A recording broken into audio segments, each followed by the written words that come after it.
हर स्थिति में भगवान शिव को धन्यवाद देना ना भूलें, हर स्थिति में। एक नाथ जी महाराज के जीवन में बड़ी अनुकूलता थी, भगवान को धन्यवाद देते थे। पत्नी अनुकूला मिली तो एक नाथ जी कहते थे, नाथ बड़ी कृपा है आपकी, अच्छी पत्नी मिली है, भगवान का भजन कर पा रहा हूं, बड़ी अनुकूला है। यदि प्रतिकूला होती तो मैं भजन नहीं कर पाता।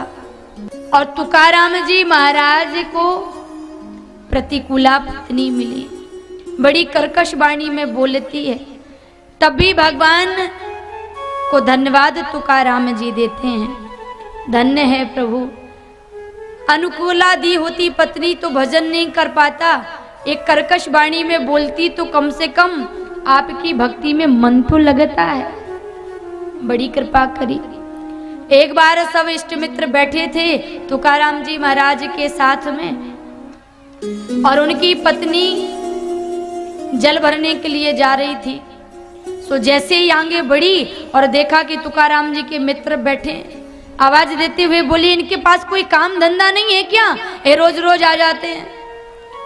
तुकाराम जी के मित्रों ने कहा, तुकाराम जी आपकी पत्नी बड़ी कठिन है, देखो भैया हम जाते हैं अपने घर, आपकी पत्नी जल भरने जा रही है, सबके सामने बेइज्जती कर देगी तब।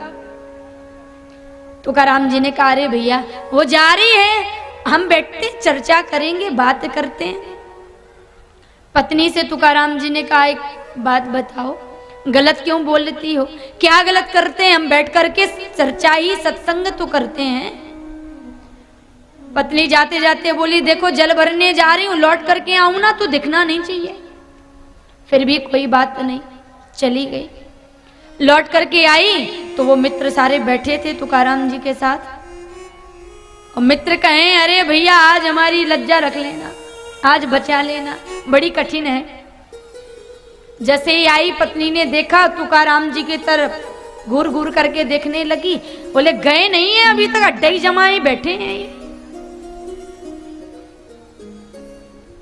तुकाराम जी बोले, क्यों गलत बोलती है, जाने वाले हैं। लेकिन गुस्सा आया तुकाराम जी की पत्नी को, तो अपने माथे पर ऊपर घड़े को लेकर के खड़ी थी, जल से भरा हुआ घड़ा माथे पर रखे मस्तिष्क पर। और जैसे ही गुस्सा आया सो तुकाराम जी की पत्नी ने भरा हुआ जल का घड़ा और तुकाराम जी के सर से फोड़ दिया, और भींग गए बेचारे तुकाराम जी।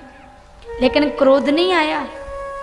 क्या बोले, अभी तक तो देवी मैंने सुना था कि जो गरजते हैं वो बरसते नहीं हैं, लेकिन आज मैंने पहली बार देखा कि मेरी पत्नी बोले गरजती भी है और देखो बरसती भी है।